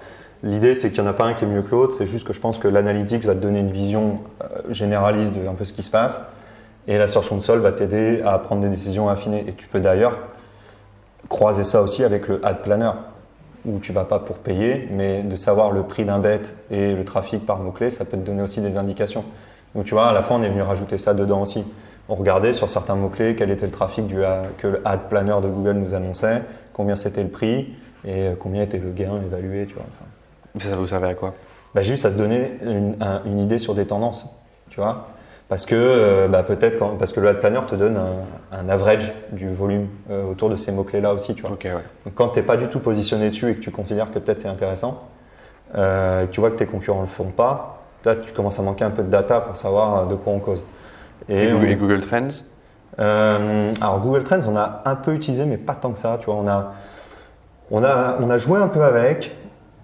Et très vite, naturellement, je vais pas te dire c'est pas bien ou c'est bien, c'est très vite sorti de mon train-train. Ok. On a joué un petit peu avec, mais je pense que pour le coup, on était sur un marché qui est trop spécifique pour que ça ait vraiment quelque chose de significatif. Parce qu'on l'avait mis sur des mots-clés, justement, les score writers, music scores, music notation software, tout ça. Et puis bon voilà, tu vois, très vite je me suis dit j'avais pas le sentiment d'avancer plus loin ou mieux avec ça. Donc si tu veux, ça on l'a mis de côté. Alors je suis sûr on le réouvrira, ça sera peut-être les settings de l'époque, tu vois. Donc bon, il y a ça. Il y a toute cette partie-là où tu commences, tu commences à mettre en place vraiment beaucoup de mots-clés. Tu commences vraiment à avoir plein de recherches différentes que tu traques, que tu évalues les performances par rapport à tes concurrents ou toi, etc., etc.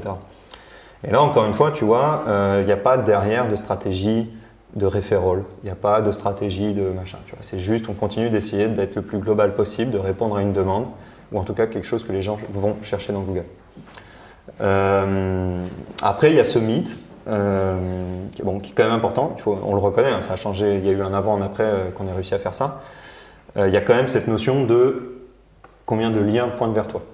Okay. Alors, les techniques des années 2000, en mode, tu sais, c'était l'époque où tu appelais le site de cuisine et tu leur disais mettez un lien en hidden dans votre footer parce que ça va me faire plein de backlinks. Moi je faisais ça à l'époque. Ouais. Bah, moi aussi, mais ça ne marche plus. Ça ne marche plus du tout ouais. Et c'est même un risque. Tu prends même un risque d'ailleurs de te faire juste blacklister comme tricheur. Tu vois. Donc ça n'existe plus. Mais par contre, tu vois, nous le jour où on a été référencé sur google.com /éducation /partner, bon, voilà, en termes de notoriété, semaines, parce que c'est un des points de l'algorithme de Google, c'est qu'il prend les sites qui ont le plus de notoriété. Voilà, et de qui il parle. Et vers qui il pointe. Exactement. Et ces sites vers qui il pointe prennent de la notoriété instantanément. Et ouais, là pour le coup, on va pas s'en cacher, il y a eu un avant, un après. Ouais. Où là, ça ressemble à quoi? Bah, ça ressemble à sur des recherches similaires à nos concurrents, on passe de 4 à 1, tu vois. En termes de, je passe de 4 à 1 dans la position des recherches. Ouais.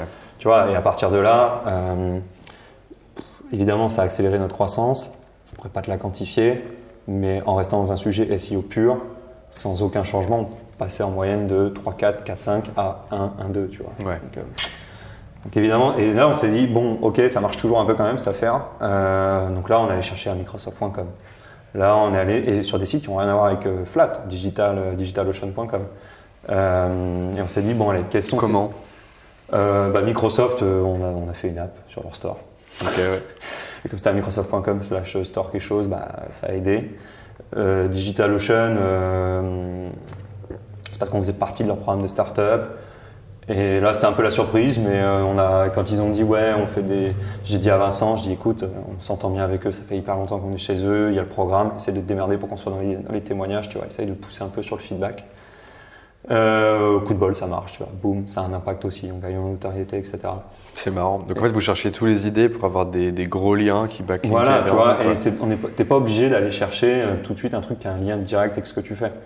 Moi je me souviens à l'époque j'avais un blog sur les Google Glass là et j'avais mis un lien dans Wikipédia en mode site non officiel, on l'a fait aussi. Il faut voir ça comme une petite tirelire, une petite tirelire cochon, tu vois, où chaque lien a une importance.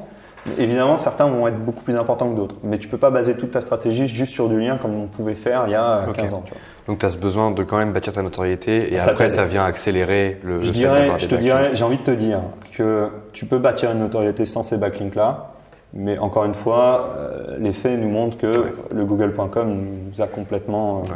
Mais tu commences pas par ça, quoi. Bah, disons que non, puis ça n'a aucun intérêt. Enfin, qui a envie de parler d'un site que personne ne trouve, tu vois. Enfin, vu que ça doit être organique aussi, tu vois, et que ça peut pas être juste, effectivement. Tu vois, parce que tu peux appeler tout le monde, mettre un backlink, mais si tu parles mal de ton produit, si les gens c'est pas ce qu'ils ont envie de lire non plus, que ça les convainc pas, tu vois, moi je pense que c'est vraiment, c'est un peu, non mais le web est devenu un vrai endroit, quoi. C'est plus le Far West comme à l'époque, clairement. Donc voilà, il y a tout ça. Vraiment cette base. Et encore une fois, tu vois, comme je te dis, on démystifie vraiment le truc. Évidemment, il y a des critères technologiques, mais dans l'ensemble, on est quand même sur du pragmatique, de l'opérationnel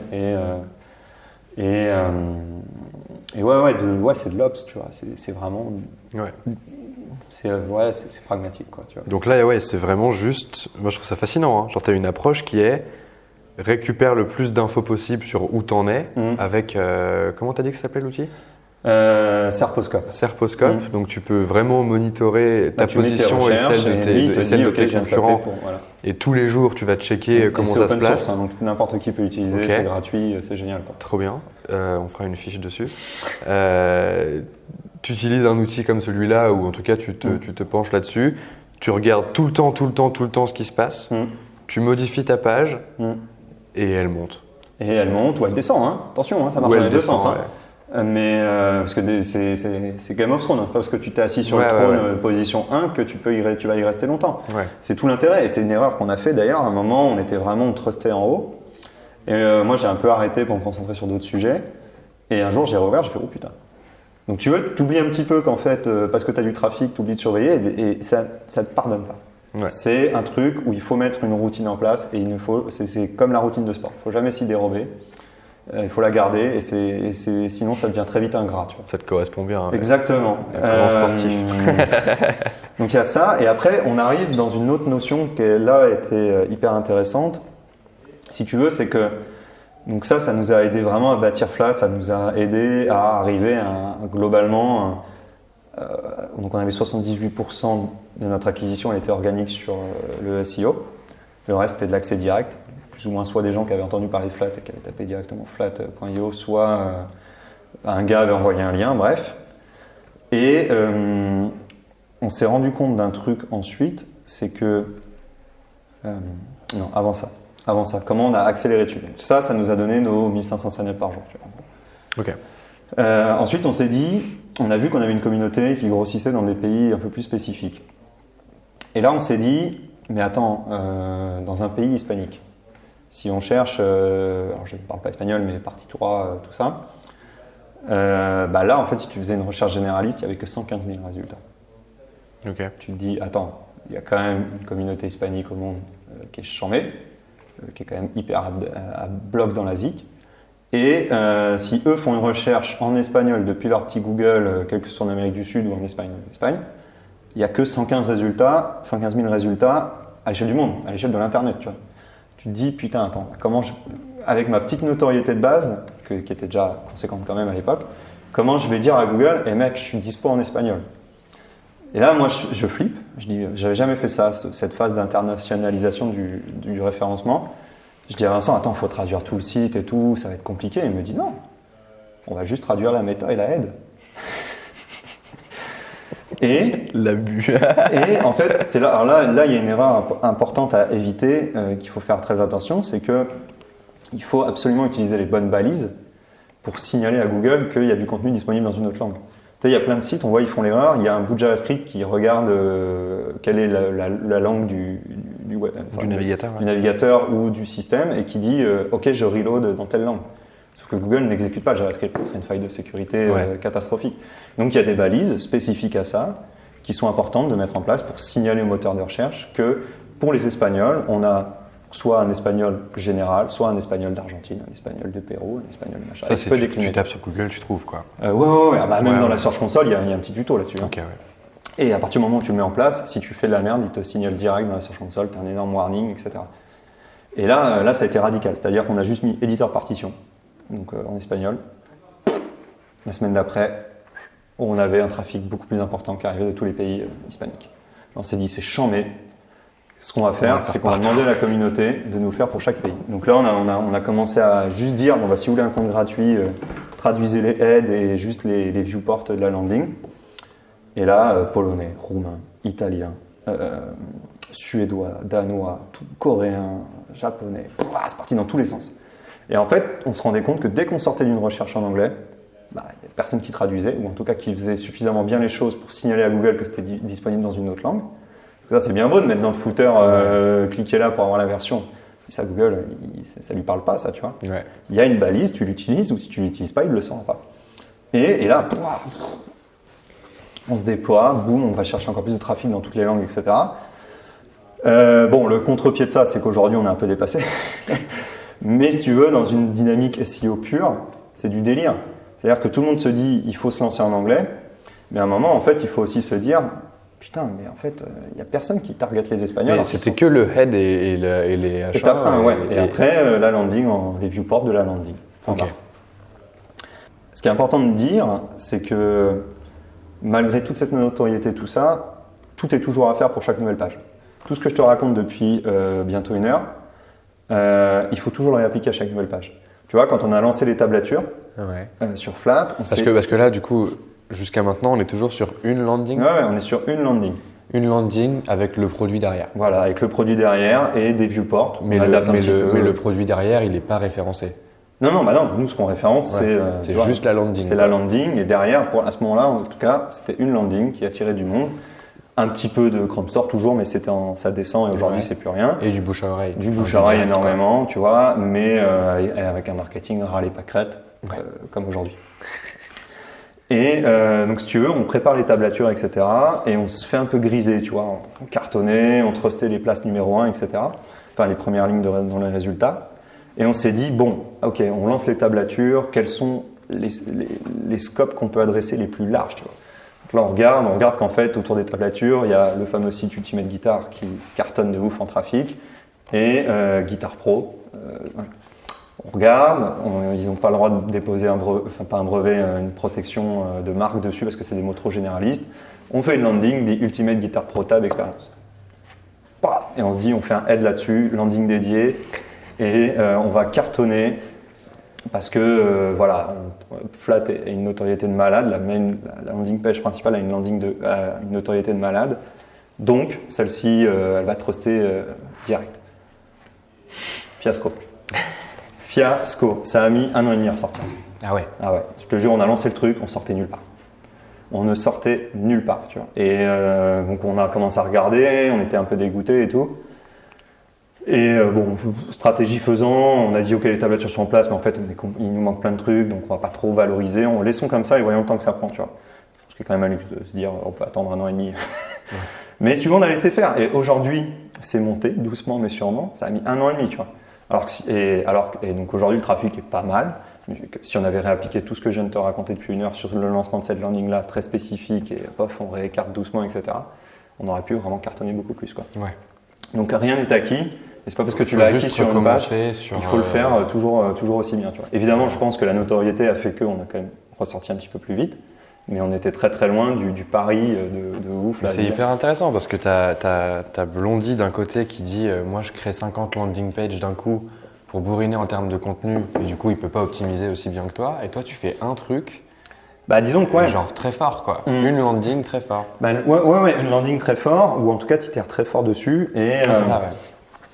Et tu regardes les spécificités de cette landing, aux petits détails près, etc. Encore une fois, nous on a eu de la chance, peut-être dans d'autres situations on aurait pu itérer plus fort. Ce que je réponds à ça, parce que du coup, ce que je te raconte là, on l'a appliqué au site d'e-commerce Veto de ma mère. Donc là on est quand même dans un marché beaucoup plus saturé.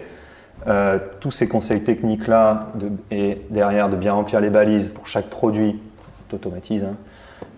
Mais l'aspect tech de je suis bien responsive, je load plus rapidement que tous les autres. C'est incalculable le nombre, ne serait-ce que de veto de sites de médoc pour animaux en France. En 1 mois, elle était devant tout le monde, quoi. Ouais. Tu vois, parce que juste c'était bien présenté, techniquement les robots étaient rassurés parce que ça loadait vite, c'était sécurisé, c'était responsive. Ça avait l'air d'utiliser les dernières technos en termes de tout ce qu'on appelle les progressive web apps, etc. Elle finit devant tout le monde. Elle est emmerdée parce que, en fait, elle n'était pas prête. T'es là, j'ai trop de commandes. J'étais là, maman, c'est ce que tu voulais, non? On va pas demander à Google de stopper le truc 1 semaine, quoi, tu vois. Il y a quand même, tu vois, à un moment, c'est toujours la même chose qui se reproduit, tu vois. Et peut-être que c'est saturé, mais il n'empêche que si tout le monde fait de la merde et que toi tu le fais mieux que les autres, voilà, tu rassures l'algo et naturellement tu vas passer plus vite que tout le monde, bien référencé, avec du petit contenu sympa, etc. À la fin, derrière, il y a un jeu derrière qui se passe chez elle, qui est mal fait, de comment j'incite à l'achat, etc. Mais ça, c'est un autre sujet. Mais c'est un autre sujet. Mais en tout cas, en termes de trafic et en termes de volume de commandes de base, il est déjà très bien. Et je pense que plein de pharmaciens rêveraient d'avoir la même chose, ne serait-ce que pour arrondir leur fin de mois, tu vois. Donc si tu veux, ça montre bien qu'il ne faut pas aller chercher très loin, il n'y a pas besoin d'investir beaucoup pour mettre en place une stratégie qui tient la route. Et que c'est pas non plus une histoire de type de business. Pas du tout. Parce que t'es pas une web app, une start-up comme vous, que ça marche pas. Non, mais bien sûr que non. Et de toute façon, après, encore une fois, ce qui est vachement bien, c'est que tous les outils qui te permettent de valider ce que je te raconte factuellement sur l'aspect tech, ils sont gratuits, ils sont dispo en ligne. Donc même si tu prends un freelance qui baratine, à la fin, c'est factuel. Est-ce que j'ai une bonne note par Google sur la vitesse de chargement? Est-ce que j'ai une bonne note de Google sur ma capacité à utiliser des technologies nouvelles, etc., sur responsive? À la fin, si c'est 0 partout, tu payes pas. Le mec, il aura eu beau te raconter tout ce qu'il veut, te faire des grands mouvements à la Steve Vai, là, non. Tu vois, à la fin, mec, t'es pas en place, quoi. Point barre. Donc ça, c'est chambé. Et après, il y a ce jeu, et c'est de toujours essayer de prendre plus de place dans Google. Quand tu arrives sur une notoriété comme la nôtre, tu rentres dans un nouveau cycle où évidemment il faut défendre ta place, mais ça avec Serposcope, etc., tu le fais très bien. Et ensuite, il y a ce jeu de comment je rajoute des liens sur la première page pour déclasser les autres, laisser moins d'options, moins de place aux autres. Et il y a tout ce qu'on appelle les rich snippets. Ouais. Tu vois un peu ce que c'est? Donc c'est tous les trucs, les étoiles, petites les étoiles, images. si tu veux ramener un prix, si tu veux ramener un petit commentaire dans Google. Ouais. C'est toutes les infos qu'il n'y a que sur ton site normalement, mais qui en fait finissent par apparaître dans Google. Quoi. Et comment tu débloques de la place pour ça? C'est si tu es légitime aux yeux de Google pour prendre plus de place. Ouais. Et c'est ça qui est super intéressant, c'est que tu peux commencer à prendre un peu plus de place, l'œil va être plus attiré par quelque chose qui prend plus de place, donc tu vas chercher plus de clics. Typiquement, tu vois, toutes les notions de ce qu'on appelle le internal linking, tu fais pointer des liens sur ton site web entre eux pour que Google voit qu'il y a une densité en interne sur certaines pages, donc il va déduire que c'est des pages importantes. Et quand tu commences à prendre de la notoriété, il rajoute des petits liens en dessous. Donc, il y a le pricing, il y a le sign-up, tu peux sign-up directement depuis Google, tu économises un clic, ça marche super bien. Et là, en fait, à partir de là, il y a le internal linking, les rich snippets, et ça, il ne faut pas attendre d'avoir une notoriété établie pour les mettre en place. D'une, tu ne sais pas ta notoriété, il n'y a pas d'outils qui te permettent d'avoir un scoring. Et par contre, tu peux quand même signaler à Google que tu es prêt à donner cette information-là. Nous, typiquement, tu vois, ce que je kifferais de ouf, qu'on n'a toujours pas, c'est que tu puisses faire une recherche de partition directement depuis Google. Tu sais, tu taperais flat, paf, tu peux tout de suite search, boum. Et la search est fait directement depuis Google, tu trouves direct, tu n'as pas besoin de passer par la landing, te dire ah oui, mais non, peut-être trop d'informations pour la personne, etc. Et tout ça, tu as plein de petites opportunités à aller chercher, à aller capter. De prendre vraiment de la place et des interactions nouvelles. Et encore une fois, tu gagnes de l'espace sur Google, tu économises des clics, la personne peut interagir plus vite avec ton site web, c'est charmé quoi. Donc voilà, donc tu vois, encore une fois, il y a les rich snippets. L'idée, c'est pas de les maîtriser, de savoir les devs parfaitement, là ça rentre un peu dans la tech, mais de savoir qu'ils existent, savoir ce que je peux faire avec et peut-être bâtir une stratégie autour de ça. Là où on a commencé, et ça fait un an et demi qu'on fait ça, et c'est vraiment le dernier gros truc qu'on a fait en SEO qui nous a bien démarqué, c'est qu'on s'est rendu compte de deux trucs. On s'est rendu compte évidemment qu'on avait du contenu de plus en plus quali sur la plateforme, gens qui écrivent de la musique, etc. On s'est dit comment de façon statique on peut indiquer à Google qu'on a telle partition disponible pour piano, pour violon, pour machin, pour truc, et faire un maximum de sous-liens. Alors là, clairement, on n'a pas réfléchi beaucoup, on allait voir comment faisait Instagram, comment faisait Pinterest, comment faisait à peu près tous les sites où il y a du contenu à foise dans tous les sens, hyper bien référencé, comment ils buildaient leurs fichiers pour les robots de Google, comment ils géraient leur contenu statique, etc. On a décliné ça, et on s'est dit, ok, donc pour Flat, full statique aujourd'hui, tu es capable de trouver le nom d'une personne, qu'est-ce qu'il a écrit. Si tu cherches je veux une partition de piano de je sais pas quoi, pouf, tu trouves. Et à partir de là, bim, on sort tout de suite sur un truc qui n'a plus rien à voir avec nous. Sur de la longue traîne du coup. Voilà, et on commence à s'établir sur le contenu. Ça, c'est chambé. Et le dernier truc que je me suis rendu compte qui était assez dingue, c'est que quand tu commences à gagner en notoriété et que tu commences à avoir un trafic significatif et que les gens te considèrent comme un site bien établi, etc. S'ils n'arrivent pas à faire un truc sur ton site web, ils tapent dans Google. Ah ouais, ils tapent comment faire ça dans Flat. Comment faire ça dans Flat, comment ajouter une note sur Flat, comment comment enlever les tablatures sur Flat.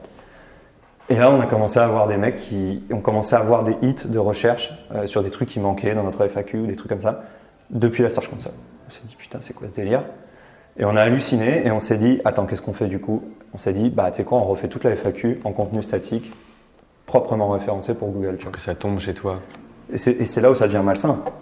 C'est que même si tu tapes comment ajouter une noire sur notre concurrent, notre contenu est référencé, sur Flat, tu peux ajouter une noire super facilement comme ça.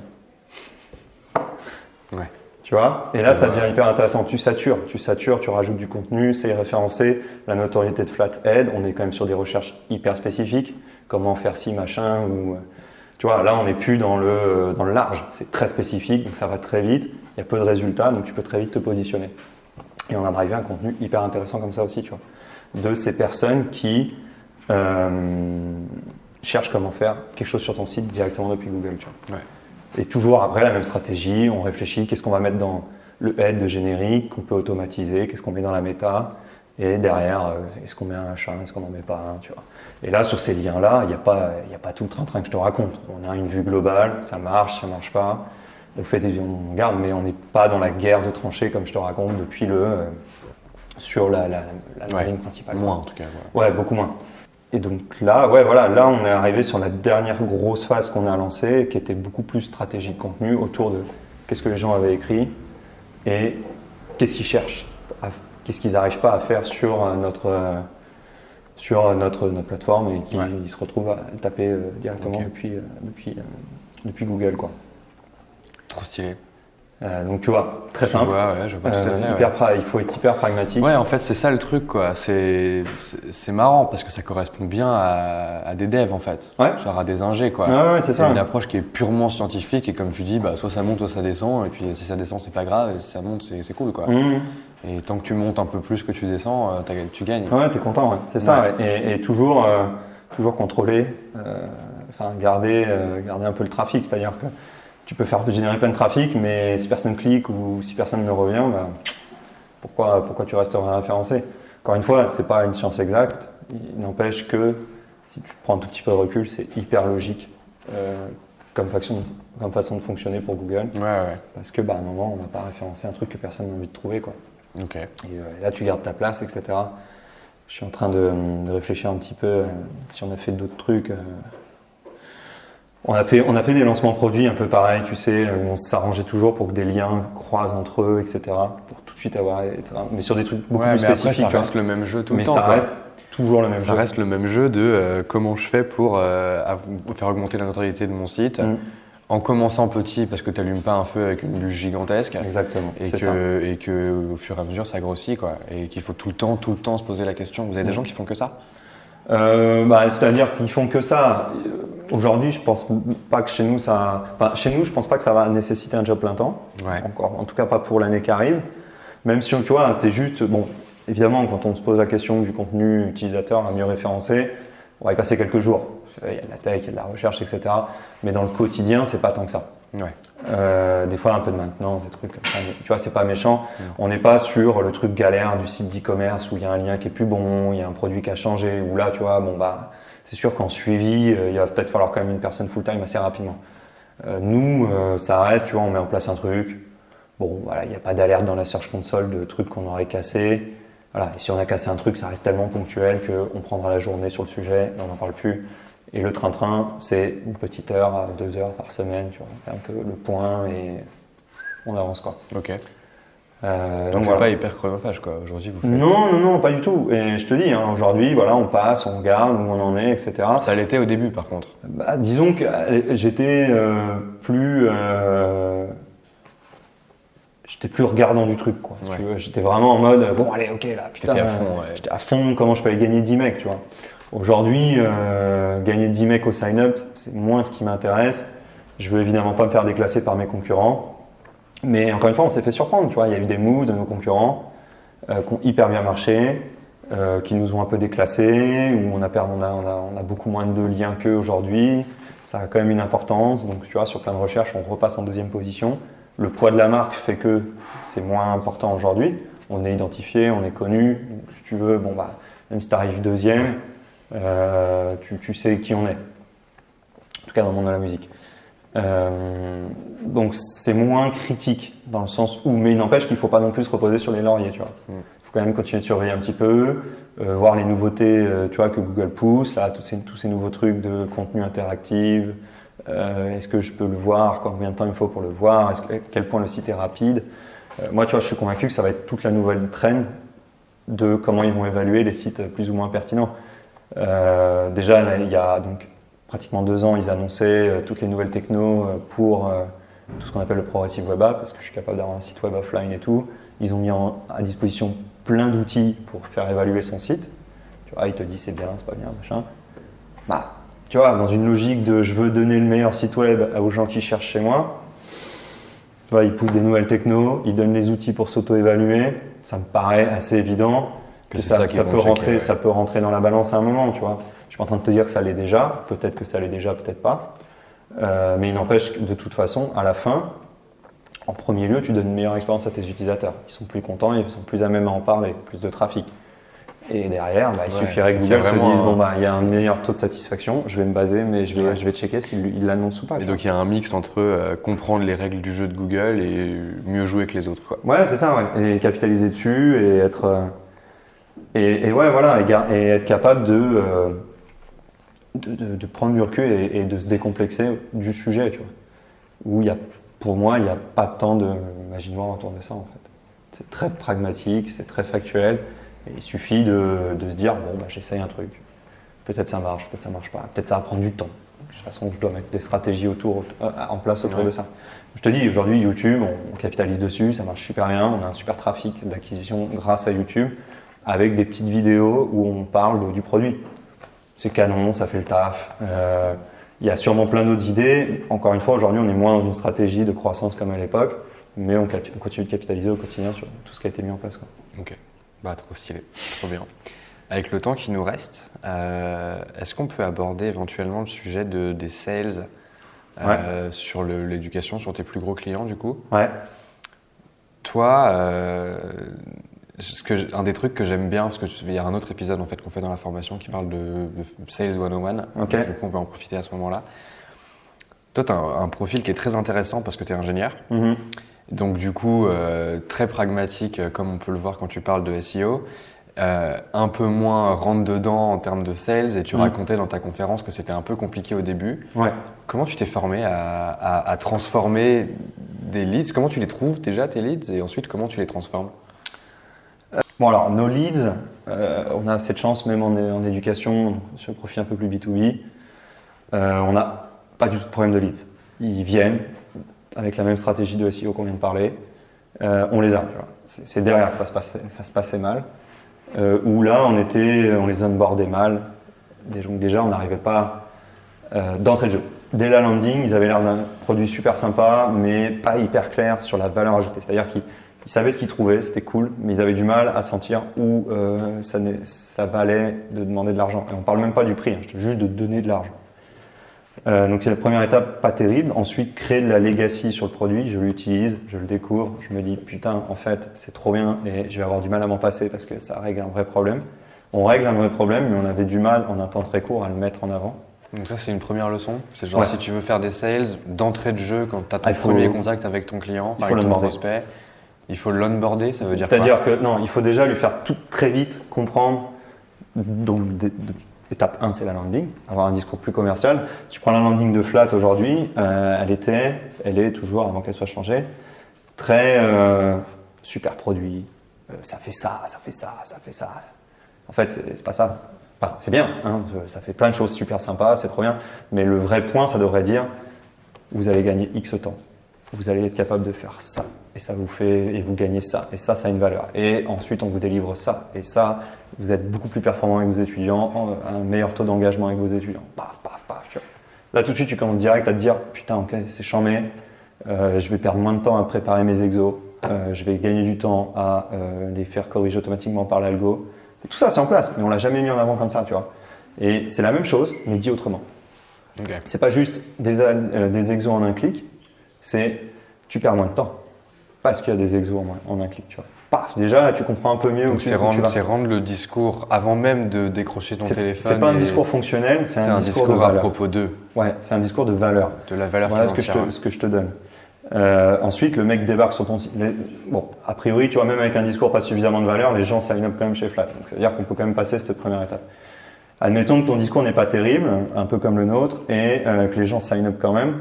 Derrière, il y a un vrai challenge de le gars, peut-être qu'en fait, il a 15 minutes devant lui. Comment 15 minutes, j'arrive à lui faire créer des trucs et je peux le relancer, lui dire hey, continue. Tu vas voir, c'est chambé. Et c'est là où ça devient compliqué. Si tu n'as pas été clair d'entrée de jeu sur la valeur et que tu viens en parler derrière alors qu'en 15 minutes, il s'est déjà fait un peu son propre avis, ça devient compliqué de continuer d'emmener les gens sur ton produit. Donc après, nous, ce qu'on a mis en place, la première chose qu'on a mis en place, c'est plus de follow-up. Bonjour, vous avez remarqué, il y a ça. Bonjour, ça fait 2 semaines, j'ai vu qu'il n'y a pas d'étudiants, vous n'avez pas compris qu'en fait vous pouviez peut-être faire ça, etc. On est toujours sur une phase d'itération autour de ça. Mais en tout cas, une chose est sûre, si tu veux, c'est qu'à partir du moment où déjà on a amélioré l'onboarding, on a amélioré le nombre de personnes qui juste l'utilisaient. Ouais. Donc après, in fine, plus de personnes qui se mettent à l'utiliser, plus de personnes vont finir par payer. Et ça, c'est vrai B2C, B2B d'ailleurs. Parce que du coup, genre, enfin, moi, ce que j'entends là, c'est l'expérience de vente, elle est complète, quoi. Genre, il n'y a pas de moment où tu peux rattraper la sauce si à ton début de funnel, c'était compliqué. Ah ouais, bah, disons que c'est poussif, quoi. Après, nous, on a sauvé les meubles pendant très longtemps. Ouais. Mais quand tu vois le volume de leads qu'on avait, c'est-à-dire que quand je discutais avec des boîtes tech américaines et que je leur disais putain, je comprends pas, on n'arrive pas à faire plus de thunes, et qu'ils me demandaient combien tu as juste de lead-in, de mecs qui viennent naturellement, et je leur donnais mes chiffres, ils étaient en mode nous on n'a pas ça et on a des mecs full-time sur le sujet, tu vois. C'est que tu fais de la merde après, en fait. C'est pas upfront que tu vis un problème qui se pose. Aujourd'hui, tu abordes la question comment? Quand tu as une boîte que tu veux closer, qu'est-ce qui se passe? En fait, déjà, on est complètement... Alors, si on en est déjà dans cette phase de je veux un devis, je veux avancer, etc. Donc, moi, là, maintenant, on est hyper décomplexé autour de combien Flat vaut, combien on leur apporte. Donc, en fait, si tu veux, là, le prix, là, tout ce que vous allez gagner, soit vous signez, soit on s'en fout, tu vois. D'accord. Et si tu veux, le mec va dire ouais, mais je voudrais un discount. Tu lui dis ok, t'as 10%, mais ça s'arrêtera là. Et t'as un discours tellement arrêté, tellement factuel, et t'es pas, tu vois, ne serait-ce que dans l'écriture de ton message, t'es très, très sharp en fait, sans mauvais jeu de mots. Et du coup, le mec, ok, il est devant le fait accompli que ça coûte tant. Et s'il veut négocier, nous on lui dit c'est simple, c'est déjà la solution la meilleure, la moins chère du marché. Ça va, n'en demande pas plus s'il te plaît, tu vois. Et ok. Donc ça c'est au moment du closing. Closing, ouais. Au moment du closing, tu t'es un peu intransigeant parce que tu connais la valeur de ton produit. On y va, tu vois. Ouais. Et en amont, en amont, pour tisser la relation, vous faites du call, vous faites du... Non, parce qu'on ne pourrait pas. Le volume est trop important. La stratégie de prix fait qu'on ne peut pas avoir des gens payés full time à faire ça. Okay. Donc on est exclusivement dans l'expérience produit et le following automatisé. D'accord. Il n'y a pas de call du tout, même non. pour closer? Non. Ou alors vraiment sur des gros trucs. Parce que vous avez des paniers moyens qui sont de quoi? Le panier moyen, l'entrée de gamme, ça va être $75. Ah oui, ok, donc tu peux mettre du call, ouais, effectivement. Et sur les plus gros, on va être sur du 5 000, 10 000, 50 000. Tout dépend en fait de à qui on parle. Le problème de l'éducation, si tu veux, c'est que tu peux parler à un prof comme tu peux parler à un chef de district. Chef de district, on parle de 40 000 étudiants, comme on déploie. Si là, tu t'appelles. Tu t'appelles, ouais. Là, tu t'appelles, tu discutes un truc peu. Un peu de 10K, tu t'appelles. Tu dis, bon, si vous voulez, je peux vous faire un peu de formation. Tu mets une ligne en plus, tu vois. Tu factures plus cher. Là, on est dans un autre délire. On n'est pas sur le petit prof qui a le budget serré, qui va te demander, parce qu'en fait, il a que 60 balles à l'année en budget software, tu vois. C'est quoi les grandes leçons que tu as apprises pour tisser une bonne relation avec des grands comptes comme ça, enfin, des gens qui peuvent t'apporter un gros cash? Je pense qu'on va vivre plein de leçons là, parce qu'on a plein de contrats qui s'accélèrent, etc. Je pense que la leçon numéro 1, en tout cas, on le voit sur la FIDE, c'est la qualité de service humaine. Donc c'est pour ça qu'on va augmenter les prix, etc.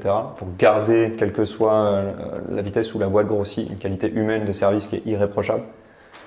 Ça, c'est un truc de dingue. Parce qu'en fait, si tu veux, ce qui est assez fou, c'est cette barrière entre le professeur qui est frustré par un problème de budget et un superintendant qui, lui, en fait, l'idée, c'est il a plein de sous et il faut juste que ce soit fluide, ça marche bien et qu'on ne vienne pas lui casser les couilles 20 fois dans l'année. Donc les besoins sont pas les mêmes. Les besoins sont complètement différents. Il n'empêche qu'à partir du moment où on a commencé à parler au superintendant, qui voit qu'on est réactif, qu'on est performant, quand il a une requête, c'est traité rapidement. Je te parle même pas dans les 24 heures, tu vois.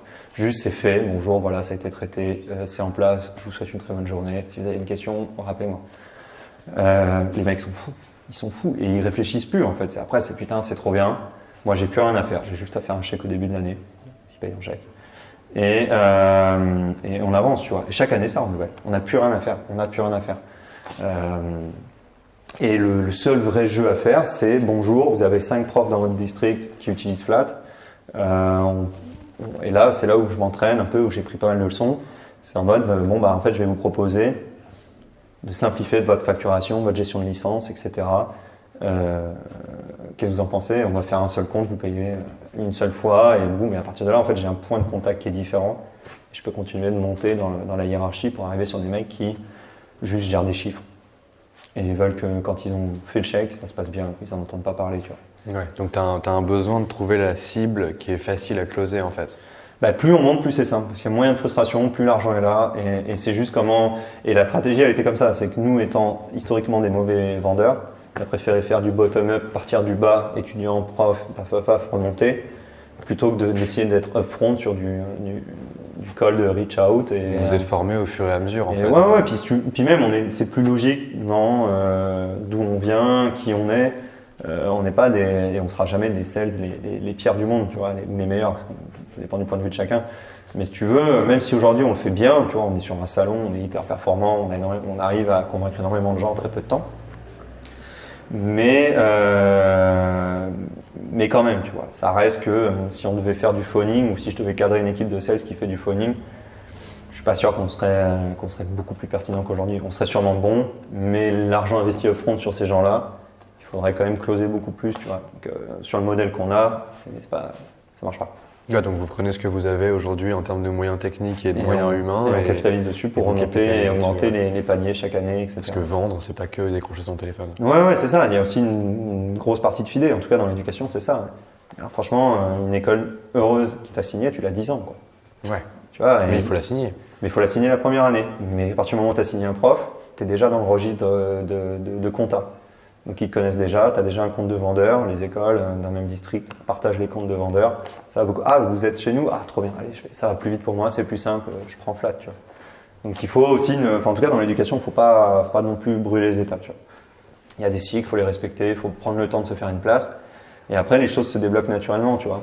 Des pays où on arrive, ok, c'est hyper, ou même des États aux US où c'est hyper centralisé.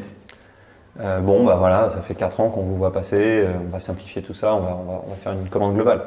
Trop bien. Et là, on passe d'un panier moyen, 50 000 à 300 000, tu vois. Donc, mais c'est inbound, quoi. Mais c'est de l'inbound. Ouais. C'est de l'inbound direct et sur lequel on capitalise doucement, mais sûrement, quoi. Parce que ces mecs-là, parce que si tu as fait ton closing en mode paillettes, feu d'artifice et tout, et que derrière ça râle, je suis pas sûr que tu renouvelles, tu vois. Ouais. Alors qu'en éducation, une fois que tu renouvelles tous les ans, tu verrouilles, il y a très peu de place pour tes concurrents d'aller les démarcher. En tout cas pour nous, franchement, le discours c'est quoi? Personne ne vendra moins cher que nous. Il reste quoi? C'est beaucoup mieux. Ils n'y arrivent pas. Donc, si tu veux, pour nous, la stratégie, elle est plutôt, tu vois, de tisser nos petits liens un peu partout, de s'insérer, et une fois qu'on y est, on bouge plus, quoi. On continuera de délivrer le meilleur produit et on continuera d'être toujours sympa avec les mecs. Ouais, c'est spécifique à votre marché. Sur l'éducation, je pense que c'est une spécificité. Ouais. Parce que tu peux faire des trucs très forts très vite. Et après, il faut le pérenniser dans le temps. Et tu vois plein de boîtes qui, ok, ont des budgets énormes, font un CA de malade, mais aujourd'hui sont déficitaires quand même. Tu vois. Bon, voilà, ça va où, tu vois? On ne sait pas. Nous, en attendant, tu vois, on est rentable, on avance et ça fait le taf, quoi. Bah écoute, merci beaucoup. Avec plaisir. C'était trop bien. J'ai appris trop de trucs une fois de plus.